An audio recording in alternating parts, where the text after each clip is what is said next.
Ang tunog ng nababasag na salamin ang unang sumalubong kay Jasmine. Sinundan yon ng isang sigaw. Isang sigaw na hindi basta sigaw ng bata, kundi isang alulong na puno ng galit at sakit. Naramdaman ni Jasmine ang panginginig ng sahig na kinatatayuan niya, na para bang isang halimaw ang nagwawala sa silid sa dulo ng pasilyo. Napahawak siya ng mahigpit sa hawakan ng walis.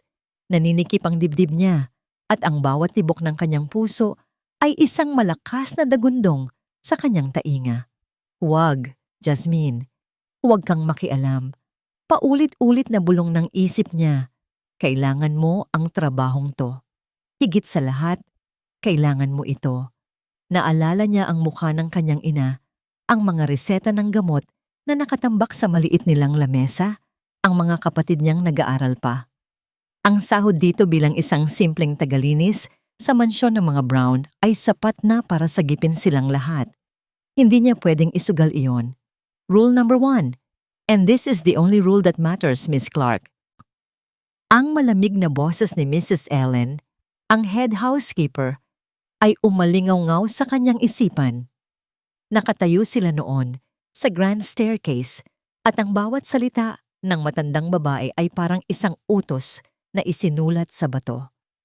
The second floor is off limits to you, specifically the West Wing. Do you understand? You are not to go there. You are not to speak to the children. You are not to even look at them. Your job is to clean and to be invisible. Ang mga anak ni Sir Richard? Tanong niya noon, puno ng pagtataka. Hindi mo sila kailangang alalahanin. Mabilis na sagot ni Mrs. Ellen at sa isang saglit, nakita ni Jasmine ang awa at takot sa mga mata nito. Mr. Richard Brown does not tolerate mistakes. Tandaan mo yan. At tinandaan niya iyon. Sa unang linggo niya sa mansyon, ginawa niya ang lahat para maging anino. Naglilinis siya sa mga silid na walang tao, yumuyuko kapag may dumadaan, at hindi kailanman nagtataas ng tingin. Narinig niya ang mga bulungan ng ibang kasambahay. 17 yaya na ang sumuko dyan. Hindi lang yaya, pati mga eksperto galing pa sa ibang bansa. Para silang mga maliliit na demonyo. Walang sino mang nakakalapit sa kanila simula nang mamatay si Ma'am Isabella. Ngayon, habang nakatayo sa labas ng ipinagbabawal na silid, naiintindihan na ni Jasmine kung bakit. Ang mga tunog mula sa loob ay nakakapangilabot. Isang malakas na kalabog na naman ang narinig niya at isa pang sigaw. Pero sa pagkakataong ito, may iba sa sigaw na yon. Hindi na ito puro galit, may kasama na itong pagtangis. Isang iyak na puno ng sakit na para bang binibiyak ang isang munting puso. At ang tunog na yon, ang bumasag sa lahat ng pader na itinayo ni Jasmine sa kanyang puso. Ang tunog na yon ang gumising sa isang sakit sa kaibuturan ng kanyang kaluluwa. Isang sakit na matagal na niyang pilit na ibinabaon. Binitawan niya ang walis. Ang utos ni Mrs. Ellen ang takot na mawala ng trabaho. Ang mukha ng kanyang ina. Lahat ay biglang naglaho. Ang tanging naririnig na lang niya ay ang iyak ng isang batang nasasaktan. Dahan-dahan, dinala siya ng kanyang mga paa palapit sa pinto. Ang kamay niyang nanginginig ay humawak sa malamig na doorknob. Huling pagkakataon, Jasmine. Umalis ka na dyan. Pero hindi niya kaya. Hindi niya kayang talikuran ng isang batang umiiyak ng ganoon. Piniihit niya ang doorknob at marahang itinulak ang pinto. Ang bumungad sa kanya ay ganap na kaguluhan. Mga laruang wasak, mga librong punit-punit, isang maliit na upuan na nakabaligtad, at sa gitna ng lahat ng yon, ang kambal. Magkamukhang magkamukha sila, na may parehong kulot na buhok at mga matang puno ng apoy. Ang isa ay humahagulgol sa sahig, paulit-ulit na ibinabato ang isang laruang kotses sa pader. Ang isa naman ay nakatayo lang sa isang sulok, nakatingin sa kawalan. Ang mga kamao ay mahigpit na nakakuyom. Hindi sila mga halimaw, mga bata lang sila, mga batang nalulunod sa sarili nilang sakit. Hindi nagsalita si Jasmine, Hindi siya gumawa ng kahit anong biglaang kilos. Dahan-dahan lang siyang pumasok sa silid at umupo sa sahig, ilang talampakan ng layo mula sa kanila. Inayos niya ang kanyang palda at ipinikit ang kanyang mga mata. At pagkatapos, nagsimula siyang humimig. Isang pamilyar na himno, isang awit na puno ng kalungkutan pero may dalang pangako ng kapayapaan. Ito ang awit na kinakanta niya sa mga gabing hindi siya makatulog, sa mga panahong binibisita siya ng mga alaala. Unti-unti, tumigil ang pag-iyak ng isang bata. Tumigil ang pagbabato niya ng laruan. Ang kapatid niya sa sulok ay dahan-dahang lumingon. Ang mga mata nitong walang buhay ay nagkaroon ng kaunting kislap. Nagpatuloy si Jasmine sa paghimig. Ang kanyang boses ay mahina at nanginginig sa simula, ngunit unti-unting lumakas at napuno ng damdamin. Ang batang nasa sahig ay gumapang palapit sa kanya. Sumunod ang isa pa. Hindi sila nagsalita. Umupo lang sila sa harap niya, nakikinig sa kanyang awit. Nakita ni Jasmine ang pagod sa kanilang mga mukha. Nakita niya ang sakit sa kanilang mga mata. Inilahad niya ang kanyang kamay. Walang pag-aalinlangan, hinawakan ito ng isang bata. Sumunod naman ang isa at maingat na isinandal ang ulo sa kanyang balikat. Naramdaman ni Jasmine ang pagbigat ng mga ito habang unti-unti silang dinadalaw ng antok. Sa loob ng silid na puno ng kaguluhan, isang himala ng katahimikan ang naganap. Sa kauna-unahang pagkakataon, sa loob ng 2 taon, ang kambal na Brown ay natutulog ng mahimbing, hindi dahil sa gamot, kundi dahil sa isang bawal na awit. Niyakap sila ni Jasmine at isang butil ng luha ang pumatak mula sa kanyang mata. "What is the meaning of this?" Isang malalim at malamig na boses ang bumasag sa katahimikan. Napapitlag si Jasmine. Sa may pintuan, nakatayo ang isang matangkad na anino. Nakasuot ito ng mamahaling suit at ang buong pagkatao nito ay nagpapakita ng kapangyarihan at awtoridad. Hindi niya makita ng maayos ang mukha nito dahil sa dilim ng pasilyo, pero naramdaman niya ang matatalim na mga matang nakatitig sa kanya, sa mga anak nito. Sa mga kamay niyang nakayakap sa mga ito, si Richard Brown. Sir." Nanginginig na, sabi ni Jasmine, sinusubukang bumangon nang hindi nagigising ang mga bata. "Pasensya na po. Narinig ko po kasi sila." "I gave one simple rule." Putol nito sa kanya. Ang bawat salita ay mababa at puno ng yelo.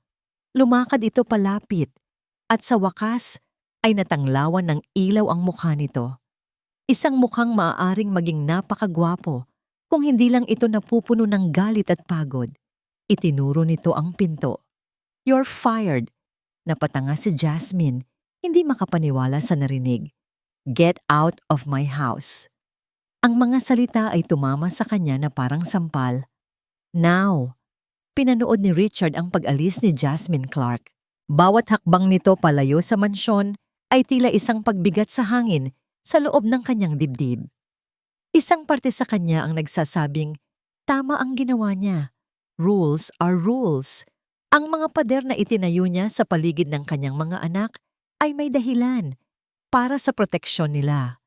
Pero nang bumalik siya sa silid ng kambal, ang katahimikang iniwan ni Jasmine ay biglang naglaho na parang isang panaginip. Unang gumalaw si Caleb. Nagmulat ito ng mata, kumurap, at nang hindi makita ang babaeng humihimig sa kanya kanina, isang nakakabinging katahimikan ang namayani bago ang isang sigaw na yumanig sa buong silid. Nagising si Joshua at sa isang iglap, ang impyerno ay muling bumalik. Mas malala pa ngayon. "Get away from me!" Sigaw ni Joshua nang subukan siyang buhatin ni Richard. Iwinasiwas nito ang maliliit nitong braso. Tinamaan ang panga niya. "Ayoko sa'yo." "Where is she?" Alulong naman ni Caleb. Itinutulak ang kamay ng ama na sumusubok na pakalmahin siya. Parang mga dayuhan sila sa isa't isa. Sarili niyang mga anak, sarili niyang dugo. Pero sa mga mata nila, wala siyang makitang anuman kundi takot at galit. 2 taon. 2 taon na silang ganito. Pero ngayon, ramdam ni Richard ang kabiguan ng mas matindi kaysa dati. Dahil sa isang saglit kanina, nakikita niya ang kapayapaan sa mga mukha nila. Isang kapayapaang hindi niya kayang ibigay. Isang oras. Isang oras silang nagpabalik-balik sa ganitong eksena hanggang sa tuluyan ng mapagod ang kambal at muling nakatulog sa sahig sa gitna ng mga wasak na laruan. Iniwan sila ni Richard na natutulog at nagkulong sa kanyang opisina. Ang opisina niya ang kanyang santuaryo. Dito, siya si Richard Brown, ang CEO. Ang lahat ay may ayos. Ang lahat ay kontrolado. Ang mga problema ay may solusyon na nakabase sa datos at lohika. Pero ang problema sa labas ng pintong ito, ang problema ng 2 batang lalaki na nawalan ng ina, ay isang problemang hindi kayang lutasin ng lahat ng pera niya sa mundo. Umupo siya sa kanyang mamahaling leather na upuan at napahilamos sa kanyang mukha. Pagod na pagod siya. Ang imahe ni Jasmine Clark na yakap-yakap ang kanyang mga anak ay hindi maalis sa kanyang isipan. May kung anong kumikirot sa kanyang puso. Hindi ito galit, kundi inggit. Binuksan niya ang kanyang laptop. Ilang click lang at ang live feed mula sa mga security camera ay lumabas sa screen. Binalikan niya ang recording. Nariyan. Pinanood niya ang lahat. Nakita niya ang pag-aalinlangan sa mukha ni Jasmine bago ito pumasok sa silid. Nakita niya ang paraan ng pag-upo nito sa sahig. Walang pagbabanta, puno ng respeto sa espasyo ng mga bata. At narinig niya ang himig. Isang malungkot na himig, pero puno ng pag-unawa. Paulit-ulit niyang pinanood ang eksena.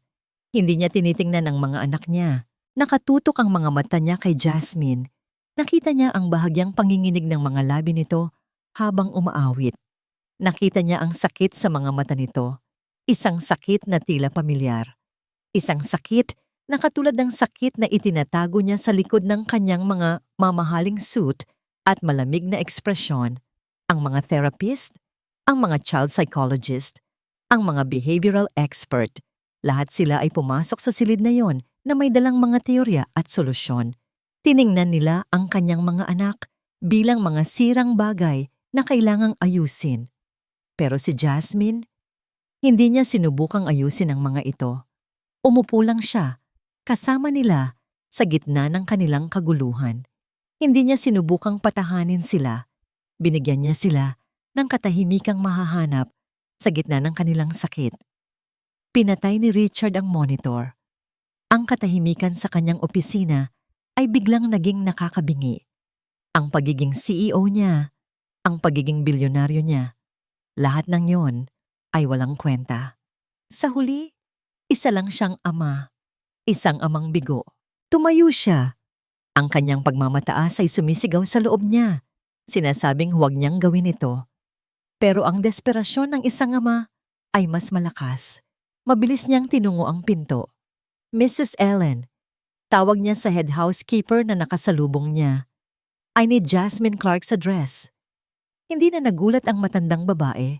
May bahagyang nangiti sa gilid ng labi nito habang inaabot sa kanya ang isang maliit na papel. Ang dilim ng gabi ay katulad ng dilim sa loob ng sasakyan ni Richard habang tinatahak niya ang isang bahagi ng syudad na hindi pa niya napupuntahan. Ang malalapad na kalsada ay naging makikitid na eskinita. Ang mga nagtataasang gusali ay napalitan ng mga dikit-dikit na apartment at mga boarding house. Huminto siya sa tapat ng isang gusaling luma na ang pintura ay natutuklap na. Ito ba talaga yon? Bumaba siya ng sasakyan.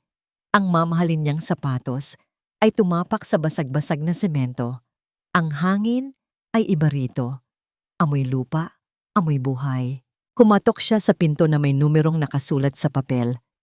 Ilang sandali pa, bumukas ito. Si Jasmine. Nakasuot lang ito ng simpleng t-shirt at pajama pants. Ang buhok nito ay magulo. Sa mga mata nito, nakita niya ang gulat. Pagkatapos ay pagtataka at sa huli, pag-iingat. Sir? Walang salitang lumabas sa bibig ni Richard. Ngayon nakaharap na niya ito, nawala lahat ng inihanda niyang sasabihin. Ano nga ba ang sasabihin niya? I was wrong? I'm sorry? Ang mga salitang yon ay tila dayuhan sa kanyang dila. Ay, nagsimula siya. Ang boses ay hindi kasing kumpas ng dati. Caleb and Joshua, they were worse after you left. Tumangulang si Jasmine, hindi nagsasalita. Hinihintay ang kanyang susunod na sasabihin. Huminga ng malalim si Richard. Isinantabi ang lahat ng kanyang pride. Tinitigan niya ito ng diretso sa mata. Ipinapakita ang isang kahinaang hindi niya pa naipakita kanino man. Don't come back as my cleaner, sabi niya. Ang boses ay halos pabulong na. Come back as their caregiver. Sandaling katahimikan. And this time, dagdag niya, I will help you. Inaasahan ni Richard na makikita ang tuwa o ginhawa sa mukha ni Jasmine.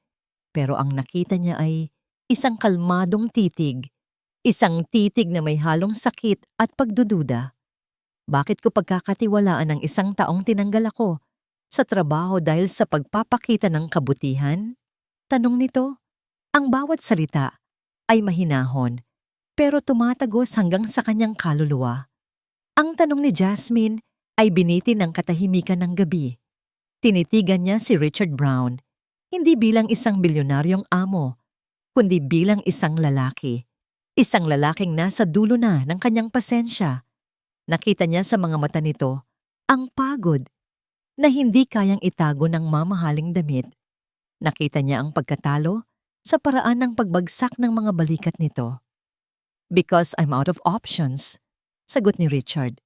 At ang boses nito ay nawalan ng lahat ng awtoridad. Ang natira ay ang tinig ng isang desperadong ama. Because for a few minutes today my sons were at peace and you were the reason why. Please, ang salitang please ay tila nagpabagsak sa huling pader sa puso ni Jasmine. Hindi ito utos, isa itong pakiusap. Huminga siya ng malalim. Ang pagbabalik sa mansyon na yon ay parang pagpasok muli sa kulungan. Pero ngayon, iba na ang pakiramdam. Ngayon, may hawak siyang susi. May mga kondisyon ako, sabi niya. Ang kanyang boses ay kalmado at matatag.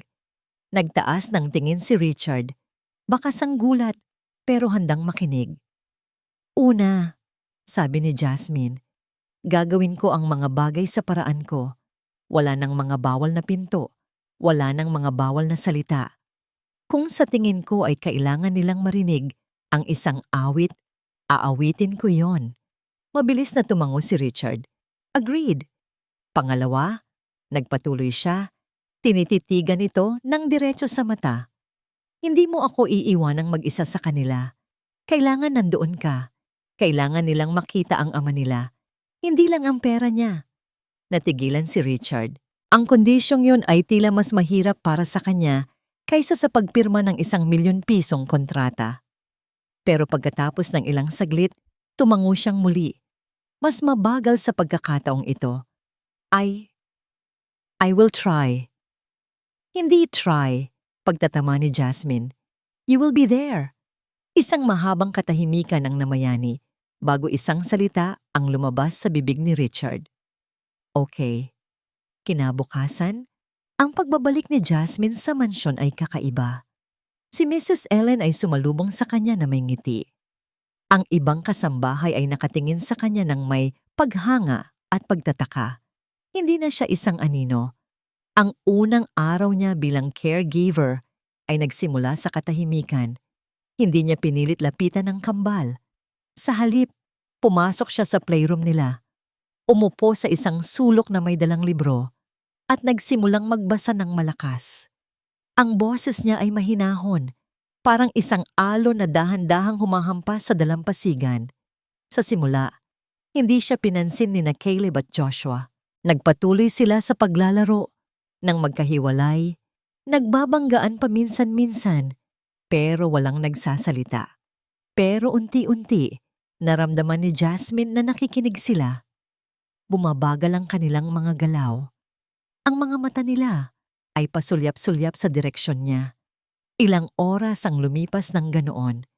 Si Jasmine ay nagbabasa lang, isang kalmadong presensya sa gitna ng kanilang magulong mundo. Maya-maya, bumukas ang pinto. Si Richard. Nakatayo ito roon, nakabihis para sa opisina, mukhang hindi alam ang gagawin. Nagtama ang kanilang mga mata at tila ipinaalala ni Jasmine sa kanya ang kanilang kasunduan. Bumuntong hininga si Richard, niluwagan ang kanyang kurbata at pumasok sa silid. "Umupo po kayo, sir," mahinang sabi ni Jasmine. Nag-alinlangan si Richard, tiningnan ang sahig na puno ng mga laruan. Pero sa huli, umupo ito, medyo malayo sa kanila. Ang isang CEO na sanay umupo sa mga board meeting ay mukhang dayuhan sa sahig ng playroom ng sarili niyang mga anak. Nagpatuloy si Jasmine sa pagbabasa. Ang presensya ni Richard ay nagdulot ng tensyon sa simula. Pero ang boses ni Jasmine ay nanatiling kalmado at unti-unti ang silid ay muling napuno ng isang marupok na kapayapaan at doon nangyari ang isang maliit na himala. Kinuha ni Joshua ang isang pulang wooden block. Tiningnan niya si Jasmine. Pagkatapos ay ang block, dahan-dahan, itinulak niya ito sa sahig, papunta sa direksyon ni Jasmine. Huminto ito mga isang talampakan mula sa kanya. Huminto si Jasmine sa pagbabasa. Tiningnan niya ang block. Pagkatapos ay si Joshua. Ang mga mata ng bata ay nakatutok sa kanya, naghihintay. Maingat na kinuha ni Jasmine ang pulang block. Hindi siya nagsalita. Dahan-dahan niya itong itinulak pabalik kay Joshua. Kinuha ito ng bata. Ilang segundo itong tinitigan bago itinulak muli pabalik kay Jasmine. Isang laro. Isang tahimik na pag-uusap. Mula sa gilid ng kanyang mata, nakita ni Jasmine si Richard. Nakasandal ito sa pader at ang malamig na maskara sa mukha nito ay nawala. Sa halip, ang nakita niya ay pagkamangha. Isang kislap ng pag-asa. Isang emosyon na hindi niya pa nakikita dito dati. Sa isang saglit, hindi sila amo at empleyado. Isa silang lalaki at isang babae na parehong nakasaksi sa isang maliit na sinag ng liwanag sa isang napakadilim na lugar. At sa puso ni Jasmine, isang kakaibang init ang nagsimulang mamuo. Ding-dong! Ang tunog ng doorbell ay biglang bumasag sa mahikang bumabalot sa silid. Biglang tumayo si Richard. Ang pader sa kanyang mukha ay muling bumalik. Ang kambal ay tila nagulat din. At ang pulang block ay nanatili sa pagitan nila ni Jasmine. Ilang sandali pa, isang katok ang narinig sa pinto ng playroom. Pumasok si Mrs. Ellen. Ang mukha ay seryoso. "Sir," sabi nito, ang boses ay puno ng pag-iingat. "Narito po si Mrs. Patricia de Villa." Ang pangalan ay tila nagpabigat sa hangin. Ang ina po ni Ma'am Isabella. Nakita ni Jasmine ang pagbabago sa mukha ni Richard. Ang lahat ng kulay ay nawala rito. Ang kanyang mga balikat ay nanigas at ang mga mata niya ay napuno ng isang emosyong mas malalim pa sa galit. Ito ay takot. Para kay Richard, ang pangalang Patricia de Villa ay hindi lang pangalan ng kanyang biyenen. Ito ay isang paalala. Isang anino mula sa nakaraan na laging may dalang lamig at bigat. Ito ang mukha ng kanyang kabiguan. Automatikong nanigas ang kanyang panga. Ang maliit na pag-asang sumilay sa puso niya kanina ay biglang natabunan ng pamilyar na pakiramdam ng pagkakasala.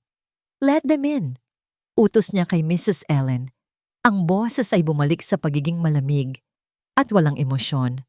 Tumayo siya at hinarap ang pinto, na parang isang sundalong naghahanda para sa isang labanan na alam niyang hindi niya kayang ipanalo. Nakita niya ang pag-aalala sa mga mata ni Jasmine, pero umiling lang siya ng bahagya, isang senyas na nagsasabing, "Hayaan mo na." Pumasok si Patricia de Villa na parang isang reyna. Elegante sa kanyang damit, bawat galaw ay may kalkuladong grasya. Ang kanyang mukha ay mukha ng isang nagdadalamhating ina, ngunit ang kanyang mga mata ay matalas at mapanuri. "Aking mga anghel." Ang boses niya ay malambing at puno ng pagmamahal nang makita niya ang kambal. Lumuhod siya at niyakap ng mahigpit sina Caleb at Joshua. "Oh, how Lola missed you so much!" Walang naging reaksyon ng mga bata.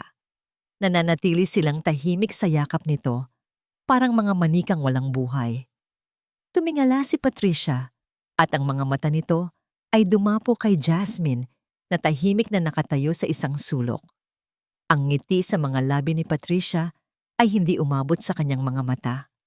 Isang malamig na pagtango lang ang ibinigay nito kay Jasmine na para bang isa lang itong kasangkapan sa silid. "At sino naman ito?"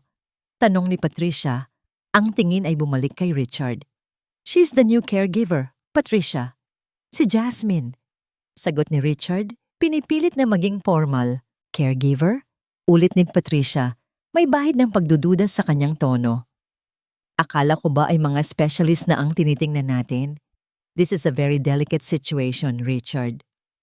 Bago pa man makasagot si Richard, ibinaling na muli ni Patricia ang atensyon sa mga bata. May dalang malalaking paper bags.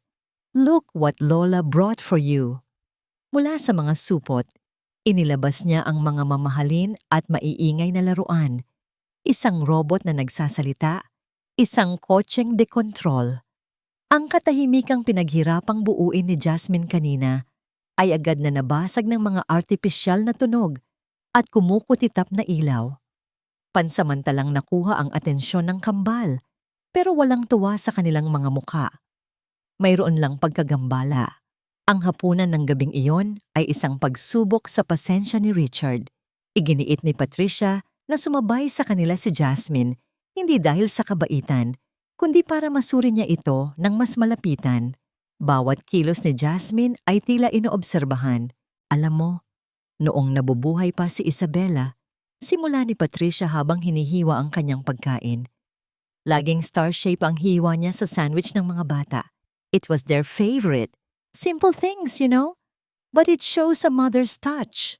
Naramdaman ni Richard ang paghigpit ng hawak niya sa kanyang kubyertos. Isang patama yon kay Jasmine na naghanda ng simpleng tinapay lang kaninang merienda. "The house feels so different." Patuloy pa ni Patricia. Inililibot ang tingin sa paligid. "Isabella's light is gone. Everything is so quiet, so somber." Ang bawat salita ay parang isang karayom na tumutusok sa konsensya ni Richard. Muli, bumabalik ang alaala ng huling pag-aaway nila ni Isabella. Ang mga masasakit na salitang binitiwan niya. Ang pagsisisi na habang buhay na niyang dadalhin. Dahil sa pagkakasala, hindi niya kayang ipagtanggol si Jasmine. Hindi niya kayang kontrahin si Patricia. Hinayaan na lang niya itong magsalita habang unti-unti siyang nilalamon ng anino ng nakaraan. Pagkatapos ng hapunan, habang si Jasmine ay nag-aayos sa kusina, hinarap siya ni Patricia sa kanyang opisina. "Richard, hiho?" sabi nito. Ang boses ay puno ng pekeng pag-aalala. "I'm just worried. Nag-aalala ako para sa mga apo ko." "They are fine, Patricia. We are managing," maikling sagot ni Richard. "Are you?" Lumapit ito. Ang mga mata ay puno ng awa. "Richard, tingnan mo ang sarili mo. Tingnan mo ang mga bata. Who is this girl? This Jasmine? What do we really know about her? She looks simple. Baka mamaya, she's just after your money." "She's not like that." Mabilis na depensa ni Richard. "How can you be so sure?" Giit ni Patricia. Ang mga bata ay napaka-vulnerable ngayon. They need stability. They need family. Hindi isang estranghero na hindi natin alam kung saan nanggaling. Ang mga salita ni Patricia ay parang lason. Dahan-dahan itong kumakalat, nagtatanim ng pagdududa sa isang isipang pagod na at gulong-gulo. Gustong maniwala ni Richard kay Jasmine, pero ang takot na baka nagkakamali siya, na baka lalo lang niyang inilalagay sa panganib ang mga anak niya, ay nagsimulang umusbong. Nang gabing iyon, habang si Jasmine ay pabalik sa kanyang kwarto matapos magtimpla ng gatas, napadaan siya sa library kung saan may kausap si Patricia sa telepono. Ang pinto ay bahagyang nakaawang. Hindi niya sinasadyang makinig, pero ang tono ng boses ni Patricia ay ibang-iba sa malambing na tinig nito kanina. Ito ay malamig, matigas, at puno ng utos. Hindi ako interesado sa mga opinyon mo. Gawin mo lang ang trabaho mo. Isang saglit na katahimikan. Mag-imbestiga ka. Alamin mo ang lahat tungkol sa babaeng yan, Jasmine Clark. Bawat maduming sikreto. I want everything, understood? Napatakip si Jasmine sa kanyang bibig. Ang puso niya ay biglang kumabog ng napakabilis. Ang babaeng nagpapakita ng labis na pagmamahal sa kanyang mga apo ay may itinatagong ganap na kakaibang mukha sa dilim. At si Jasmine, sa hindi malamang dahilan, ang target nito. Ang mga sumunod na araw ay parang isang maingat na sayaw. Tuwing umaga, darating si Patricia na may dalang mga regalo at matatamis na salita. Sinusubukang agawin ang atensyon ng kambal. At tuwing naroon si Patricia, nananatili lang si Jasmine sa isang tabi. Isang tahimik na presensya, hindi nakikipagkumpetensya. Ngunit kapag umaalis na si Patricia, ang tunay na mahika ay nangyayari. Ibabalik ni Jasmine ang katahimikan. Ibabalik niya ang mga libro, ang mga wooden blocks, ang mga simpleng gawain. Sa pamamagitan niya, natututo ang kambal na hindi kailangang laging maingay ang mundo para maging masaya. Isang hapon, habang nagbabasa si Jasmine ng isang picture book sa sahig, si Joshua ay nakaupo sa tabi niya, nakikinig. Si Caleb, gaya ng dati, ay nasa isang sulok, nag-iisa sa kanyang sariling mundo. Itinuro ni Jasmine ang isang larawan ng isang ina na may kargang sanggol at mahal ng nanay na oso ang kanyang munting anak. Basa niya, ang boses ay malambing. Isang anino ang dumaan sa kanyang tabi. Nag-angat siya ng tingin. Si Caleb, nakatayo ito sa likuran niya. Ang mga mata ay nakatutok sa libro. Ito ang pinakamalapit na distansya na kusang loob na ginawa nito sa kanya. Nanigas si Jasmine, takot na baka isang maling galaw lang niya ay itaboy itong palayo. Dahan-dahan, itinaas ni Caleb ang kanyang maliit na daliri. Nanginginig ito, itinuro nito ang larawan ng nanay na oso at pagkatapos, isang salita. Isang salita na tila kinakalawang at halos hindi marinig, pero para kay Jasmine, ito ang pinakamagandang tunog sa buong mundo. Natsihinay. Napahinto sa paghinga si Jasmine, maging si Joshua ay napatingin sa kanyang kapatid, gulat.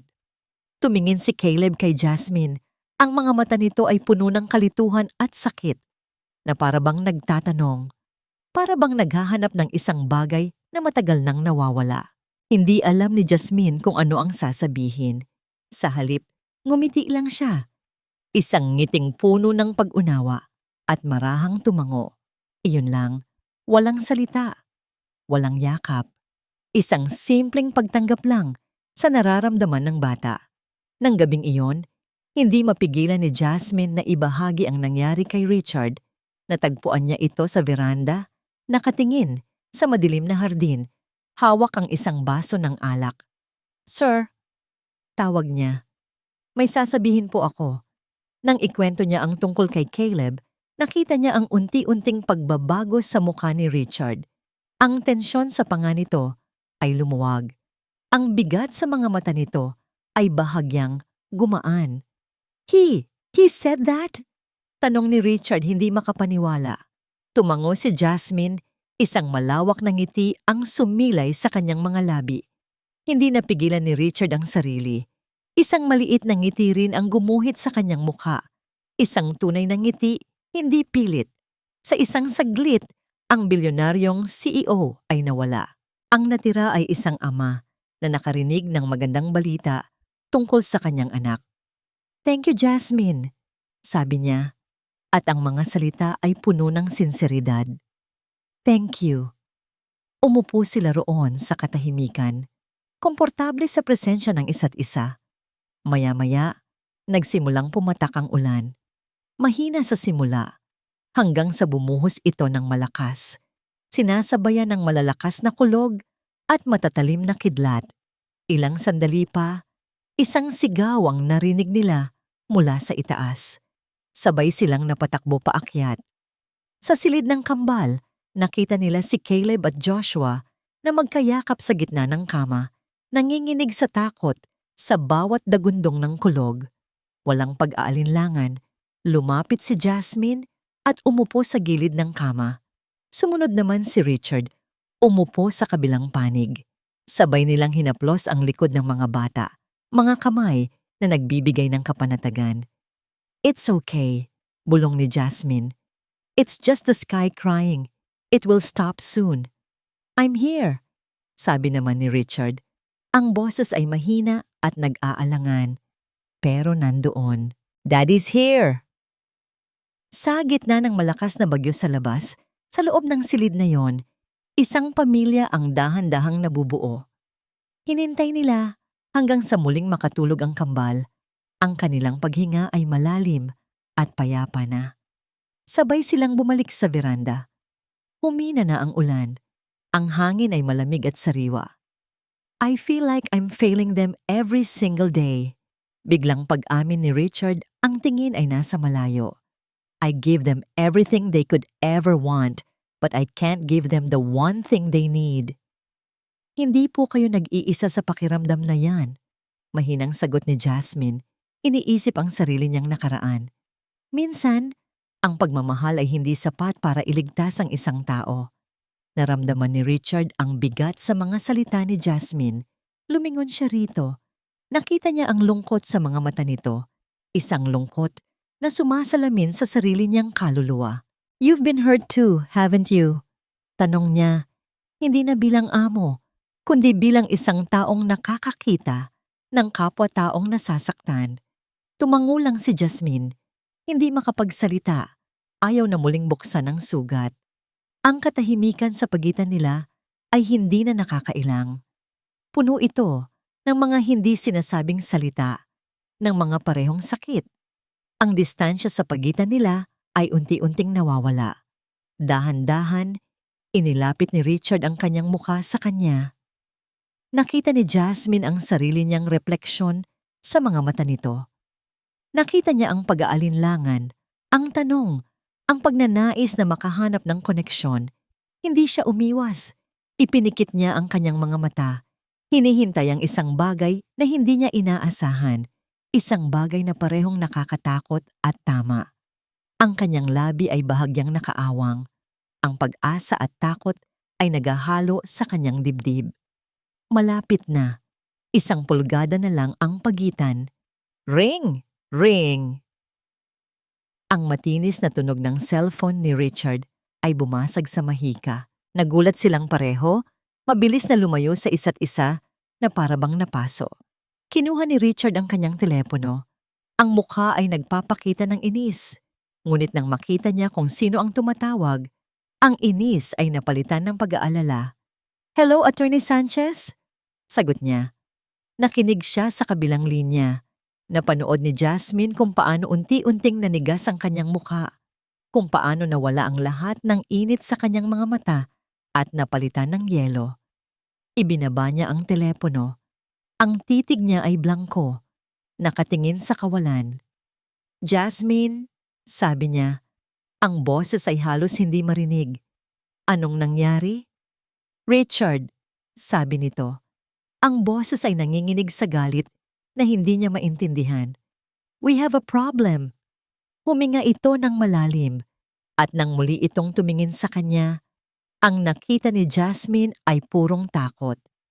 "Patricia Davila just filed for sole custody of your children." Ang mga salita ni Richard ay bumagsak sa pagitan nila ni Jasmine na parang isang pader na yelo. "Patricia Davila just filed for sole custody of your children." Napatanga si Jasmine. Ang init mula sa muntik na nilang halik ay biglang napalitan ng nanunuot na lamig. Ano po? Bakit niya gagawin yon? Pero hindi na siya tinitingnan ni Richard. Ang lalaking kaharap niya ay hindi na ang amang nakahanap ng pag-asa kanina. Ang bumalik ay si Richard Brown, ang CEO. Ang kanyang mukha ay isang blangkong maskara. Ang kanyang mga mata ay nakatuon sa isang laban na siya lang ang nakakakita. Go to your room, Jasmine. Utos niya. Ang boses ay walang anumang emosyon. I need to make some calls. Walang pagtatalo, tumalikod si Jasmine at naglakad paalis. Ramdam na ramdam ang pader na muling itinayo sa pagitan nila. Ang liwanag na nasilayan niya kanina ay muling nilamon ng dilim. Kinabukasan, ang tensyon sa mansyon ay halos nahihipo. Hindi pumasok sa opisina si Richard. Nagkulong lang siya sa kanyang library, palaging may kausap sa telepono. At gaya ng inaasahan, dumating si Patricia de Villa. Pero ngayon, wala na ang peking ngiti at matatamis na salita. Ang dala niya ay ang kanyang abogado at isang tumpok ng mga dokumento. Hinarap sila ni Richard sa sala. Nagpaiwan si Jasmine sa itaas kasama ang mga bata. Pero ang bigat ng komprontasyon sa ibaba ay umaabot hanggang sa kanila. How could you do this, Patricia? Narinig ni Jasmine ang galit sa boses ni Richard mula sa hagdanan. They are my children. They are Isabella's children. Exactly. Ang boses ni Patricia ay matinis at puno ng akusasyon. Ginagawa ko ito para kay Isabella. Ginagawa ko ito para sa mga apo ko. Look at them, Richard. 2 taon na silang parang mga multo sa sarili nilang pamamahay. And what did you do? Nagdala ka ng isang estranghero, isang hamak na katulong para alagaan sila. Her name is Jasmine and she's helping them. Isang mapaklang tawa ang isinagot ni Patricia. Helping them? O tinutulungan ang sarili niya para makapasok sa buhay mo? Richard, you are unstable. You are grieving. Hindi mo nakikita ang katotohanan. You failed them, Richard. Isang sandaling katahimikan. Just like you failed my daughter. Ang huling pangungusap ay parang isang punyal na isinaksak sa puso ni Richard. Walang narinig na sagot si Jasmine. Alam niya, kahit hindi niya nakikita, na ang mga salitang iyon ay tumama sa pinakamasakit na parte ng pagkatao ni Richard. Ang laban ay natapos bago pa man ito magsimula. Nang hapong iyon, nagpulong si Richard kasama ang kanyang abogado, si Atty. Sanchez, sa kanyang opisina. Her grounds are parental instability and endangerment due to questionable associations. Paliwanag ng abogado, ang mukha ay seryoso. She is painting a picture of a grieving father who is neglecting his children's psychological needs and has brought in an unvetted stranger into their lives. That's ridiculous. Jasmine is the best thing that has happened to those kids in 2 years. Git ni Richard, pero maging sa sarili niyang pandinig, ang boses niya ay mahina. It doesn't matter what the truth is, Richard. It matters what they can prove in court, mariing sabi ni Atty. Sanchez. And a custody battle is ugly. They will dig into your life, your work hours, your emotional state since Isabella's death. Lahat ng pwedeng gamitin laban sa'yo, gagamitin nila. Huminga ng malalim ang abogado. And they will definitely dig into Miss Clark's background. Who is she? Where did she come from? Any skeleton in her closet will be used against you. Sigurado akong may investigador na si Patricia na naghahalongkat na sa buhay niya ngayon. Ang mga salita ng abogado ay tumatak sa isip ni Richard. Lason. Ang pagdududang itinanim ni Patricia ay dinidiligan ngayon ng malamig na realidad ng batas. Mula sa bintana ng kanyang opisina, pinanood niya si Jasmine sa hardin. Kasama nito ang kambal. Pinapakita nito sa kanila kung paano hawakan ng isang tutubi na dumapo sa isang bulaklak. Ang eksena ay payapa. Ang eksena ay maganda. Pero sa isip ni Richard ngayon, ang eksenang yon ay isang panganib, isang kahinaan. Who is this girl? What do we really know about her? Ang mga tanong ni Patricia ay umalingaw-ngaw sa kanyang isipan. Ang pag-asa na naramdaman niya kagabi ay napalitan ng takot. Takot na baka ang liwanag na dinala ni Jasmine sa kanilang buhay ay siya ring magiging mitya na susunog sa lahat ng natitira sa kanya.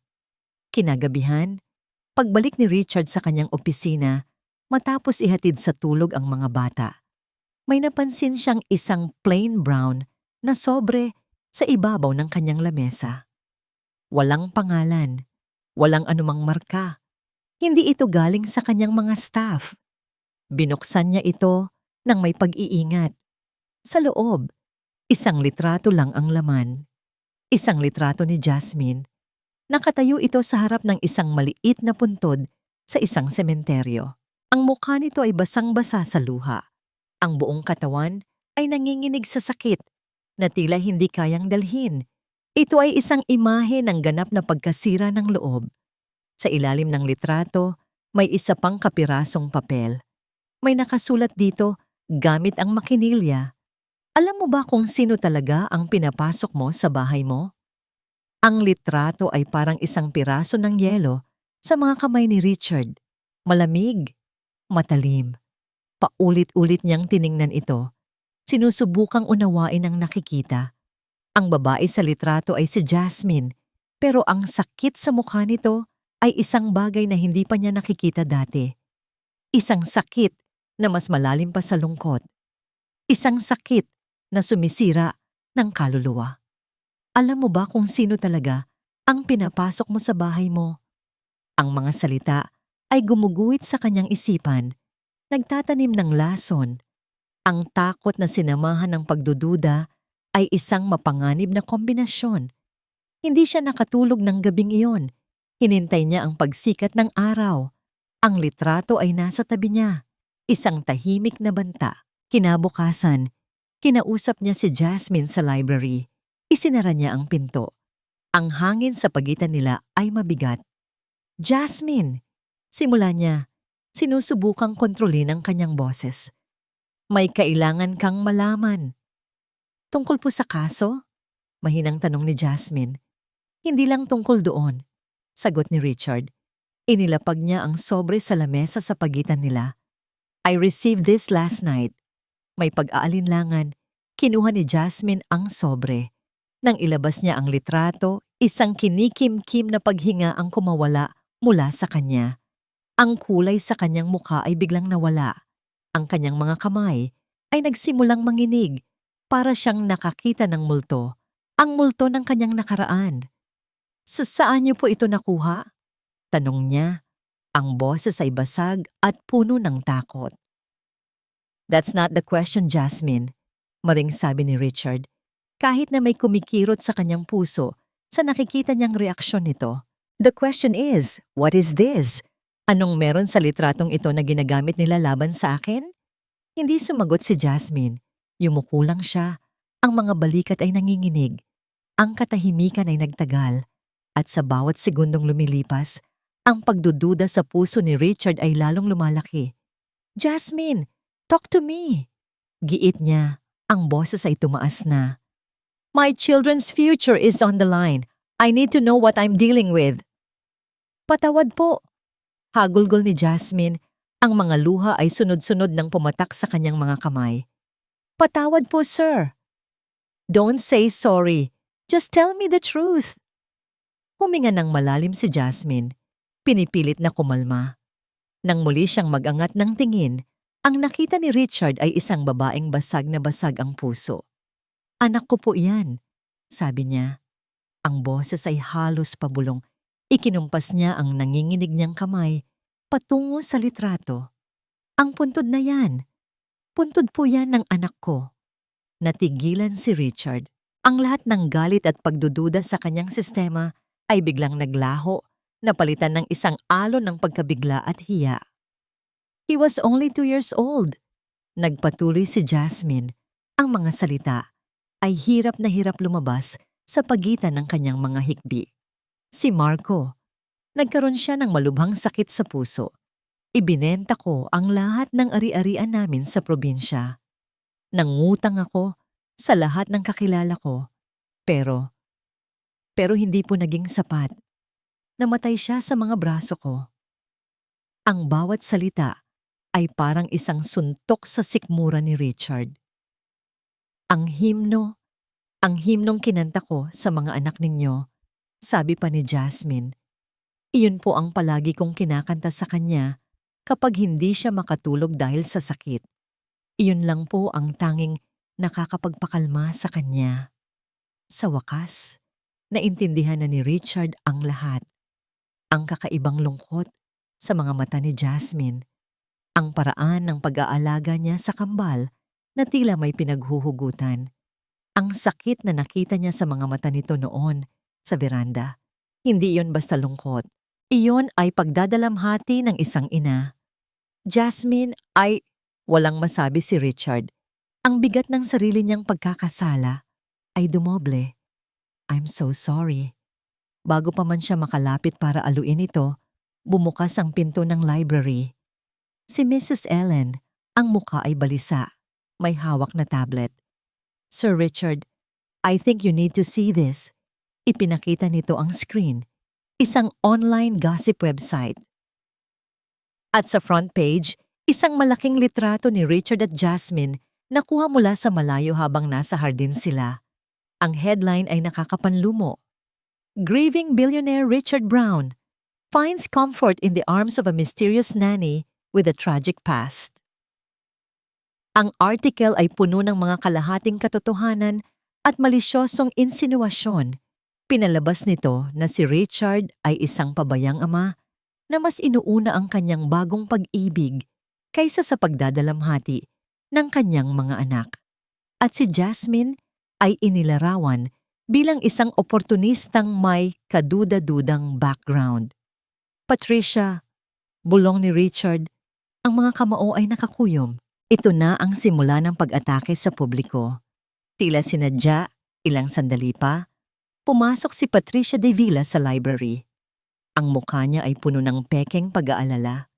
Richard, hiho, I just saw the news. It's terrible. See what I mean? Sinisira ng babaeng ito ang reputasyon mo, ang reputasyon ng pamilya. Diretso siyang lumapit kay Jasmine na nakayuko pa rin at umiiyak. See, my dear, sabi ni Patricia, ang boses ay malambing pero puno ng lason. I told you, your presence is destroying this family. Nang mga sandaling iyon, hindi si Richard ang kaaway ni Jasmine, hindi rin ang korte. Ang kaaway niya ay ang babaeng ito, na kayang ngumiti habang sinasaksak siya sa likod. At sa gitna ng lahat ng ito, isang abogado mula sa law firm ni Patricia ang dumating. May dalang isang bagong dokumento, isang kopya ng death certificate ni Marco.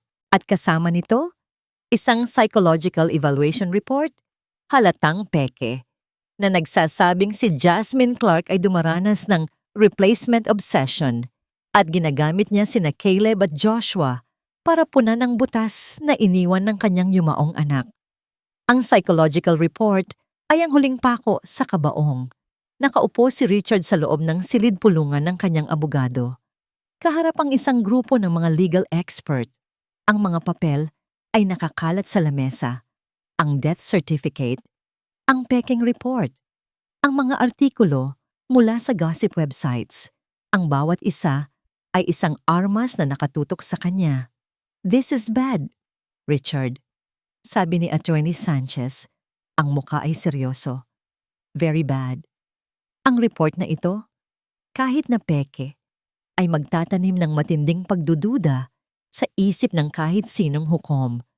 They will paint Jasmine not as a caregiver, but as a mentally unstable woman who is a potential danger to your children. That's a lie! Sigaw ni Richard. Ibinagsak ang kamao sa lamesa. She's the most stable person in that house. And we will argue that? Kalmadong sagot ng abogado. Pero sa isang preliminary hearing, ang objective evidence, kahit na questionable, ay may bigat. Sasabihin nila, Your Honor, hindi natin isusugal ang kapakanan ng mga bata. Habang hindi pa natin natitiyak ang katotohanan, mas mabuting ilayo muna sila sa posibleng panganib. Patricia's lawyers are smart. They are using Jasmine to prove your parental instability. Ang mga salita ay tumagos sa puso ni Richard. Ito ang pinakamasakit na parte. Ang taong tumulong sa kanya na muling buuin ang kanyang pamilya ay siya ngayong ginagamit na dahilan para wasakin ito ng tuluyan. Naganap ang preliminary hearing, makalipas ang ilang araw. Isang maliit at pribadong pagdinig, pero para kay Richard, pakiramdam niya ay nasa harap siya ng buong mundo. Hinuhusgahan, gaya ng inaasahan, iprinesenta ng abogado ni Patricia ang kanilang mga ebidensya ng may kahusayan. Ang kwento ng isang biyudong bilyonaryo na nagpabaya at isang misteryosong yaya na may trauma ay naging kapani-paniwala sa bibig ng isang magaling na manananggol. Your Honor, ang tanging hinihiling po ng aking kliyente ay ang kaligtasan ng kanyang mga apo, sabi ng abogado ni Patricia. Ang boses ay puno ng sinseridad. We are not saying Mr. Brown is a bad father. We are saying he is a father who is making bad decisions due to his grief. Ang hukom, isang babaeng may edad na, ay nakinig ng mabuti. Ang kanyang mga mata ay nagpapakita ng pag-aalala. Ang resulta, isang temporary supervised visitation order. Ibig sabihin, makikita lang ni Richard ang kanyang mga anak sa mga itinakdang oras at palaging may kasamang social worker. Isang malaking sampal sa kanyang pagiging ama. Isang malinaw na senyales na natatalo siya sa laban. Umuwi si Richard sa mansyon, napasan ang buong mundo sa kanyang mga balikat. Sinalubong siya ng katahimikan. Nakita niya si Jasmine sa playroom. Naglalaro kasama ang kambal. Si Caleb ay nagpapakita sa kanya ng isang toring gawa sa blocks, isang bagay na hindi pa nito kailanman ginawa dati. Si Joshua ay tumatawa. Ang eksena ay perpekto. Isang eksena ng isang pamilyang dahan-dahang nabubuo. Pero para kay Richard ngayon, ang eksenang yon ay isang paalam. Jasmine, tawag niya mula sa pinto. Lumingon si Jasmine, ang nangiti sa kanyang labi ay unti-unting nawala nang makita ang pagkatalo sa mukha ni Richard. Tapos na po. Tumangulang si Richard. Hindi niya masabi ang buong katotohanan. Masyadong masakit. Nang gabing iyon, habang mahimbing na natutulog ang mga bata, nagpunta si Jasmine sa silid nila. Pinagmasdan niya ang mga payapang mukha ni na Caleb at Joshua. Hinaplos niya ang buhok nila ng marahan na parang nagpapaalam. Lahat ay dahil sa kanya. Narinig niya ang pag-uusap ni Richard at ng kanyang abogado kanina. Narinig niya kung paano ginamit ang kanyang nakaraan, ang pagkamatay ni Marco, para sirain ang pamilyang ito. Ang pag-ibig niya sa kanyang namatay na anak ay ginawang isang kasuklam-suklam na armas. Ang sakit ay hindi na niya kaya. Ang bigat ng pagkakasala, kahit na hindi niya kasalanan, ay dumadagan sa kanya. Mahal niya ang mga batang ito. At dahil mahal niya sila, kailangan niyang umalis. Iyon ang tanging paraan. Kung mawawala siya sa eksena, mawawalan ng balas si Patricia. Kung aalis siya, marahil ay may pag-asa pa si Richard na manalo.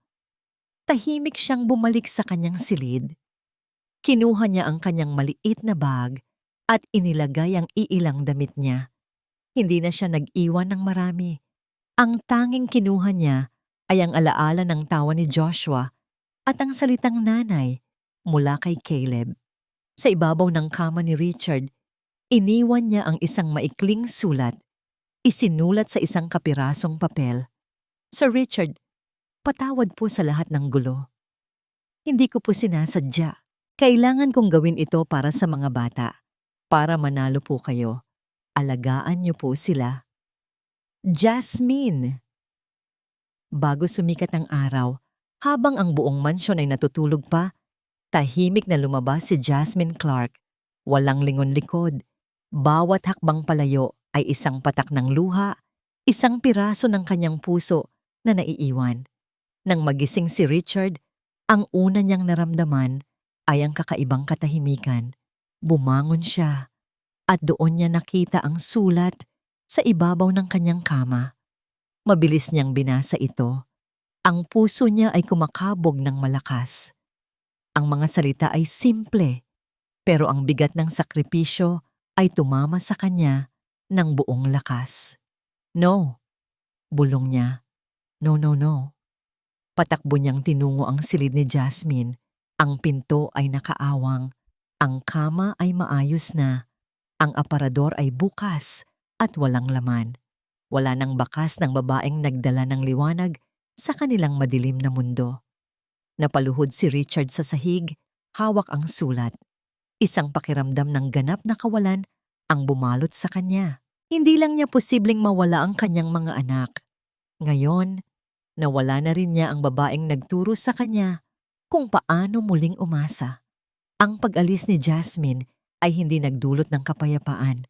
Nag-iwan ito ng isang butas na mas malaki pa kaysa sa dati. Sa unang araw na wala siya, ang kambal ay nagbalik sa dati. Ang katahimikan ni Caleb ay mas malalim. Ang galit ni Joshua ay mas matindi.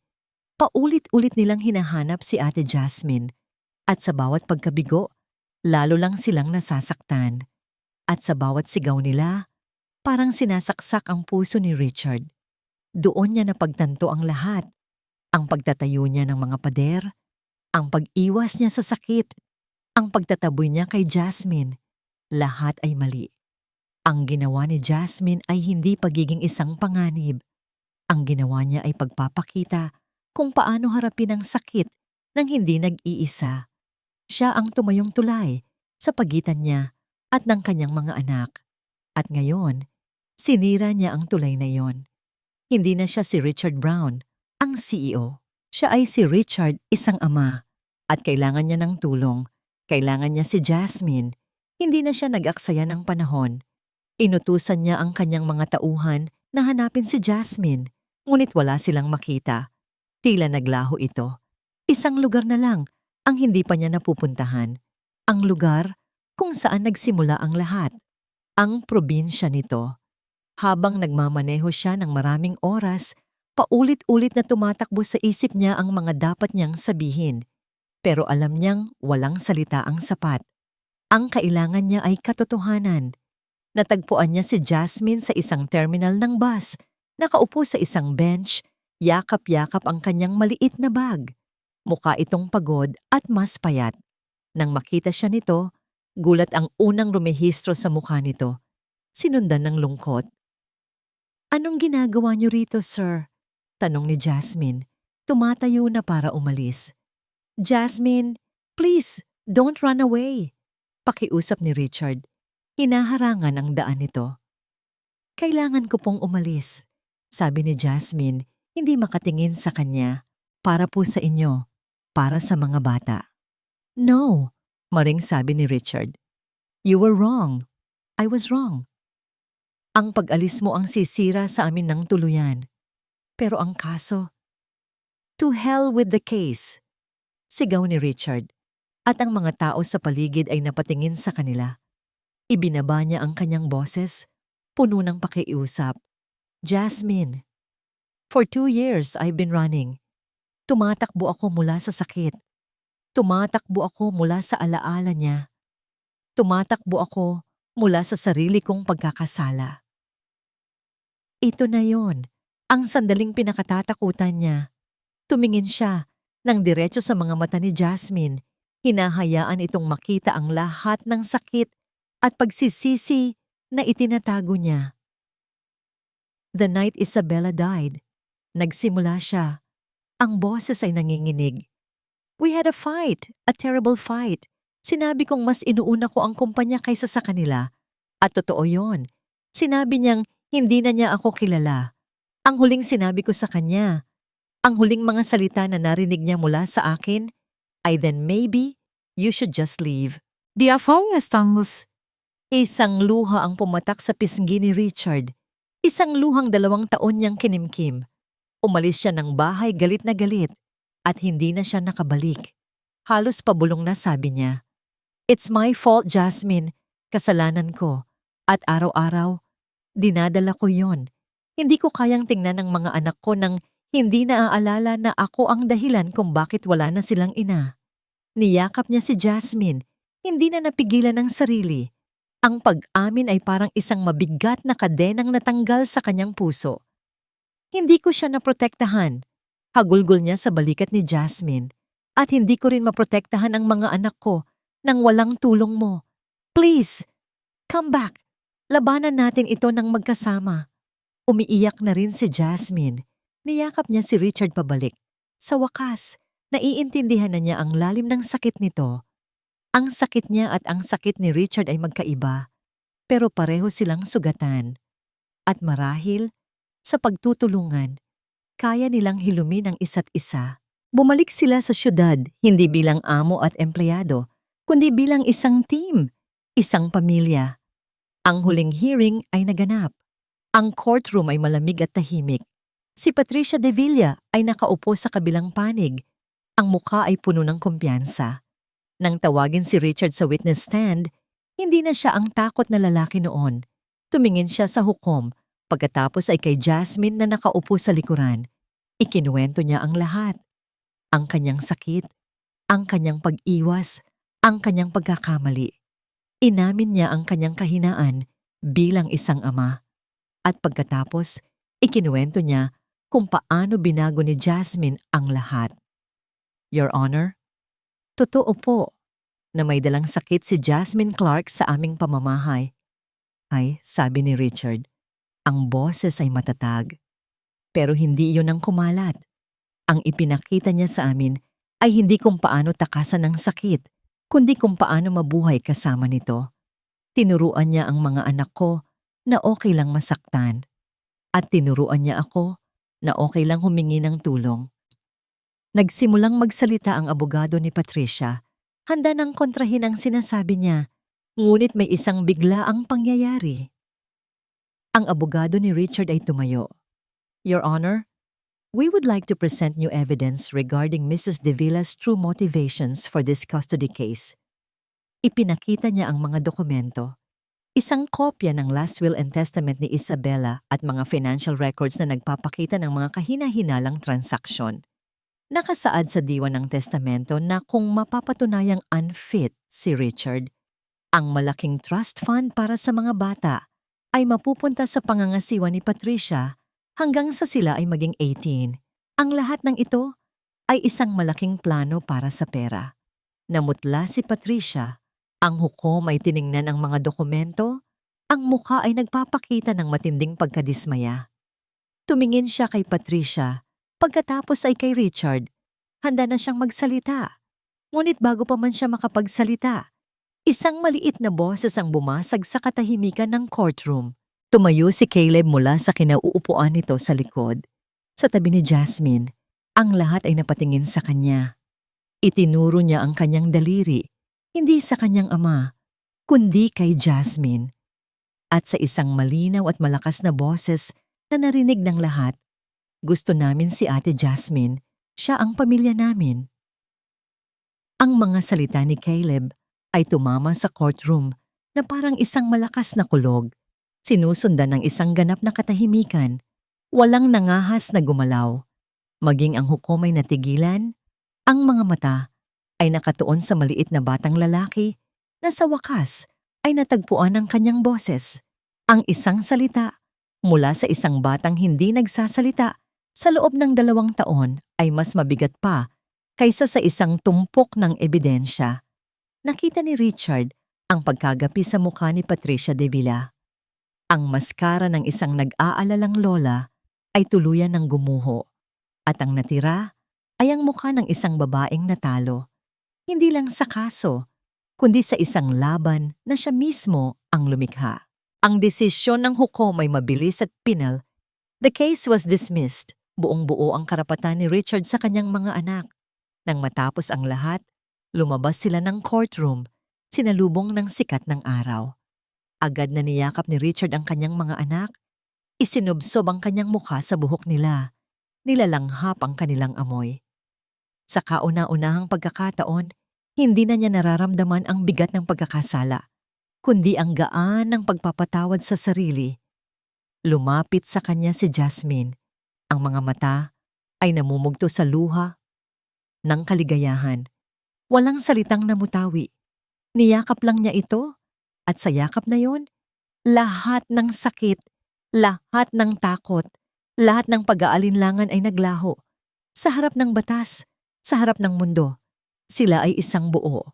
Bago sila umalis, hinarap ni Richard si Patricia na nag-iisang nakatayo sa isang tabi. Wala na ang kanyang mga abogado. Wala na ang kanyang pagmamataas. Patricia, sabi ni Richard, ang boses ay kalmado. Tumingin ito sa kanya Ang mga mata ay puno ng pait. Sasabihin mo bang I told you so? Na ako ang masama dito? Umiling si Richard. Hindi, dahil naiintindihan ko. Nawalan ka rin ng anak. At sa kagustuhan mong kumapit sa alaala niya, nasaktan mo ang mga taong pinakamamahal niya. Isang luha ang pumatak sa mata ni Patricia. He looks so much like her, sabi nito, nakatingin kay Caleb. I know, sagot ni Richard.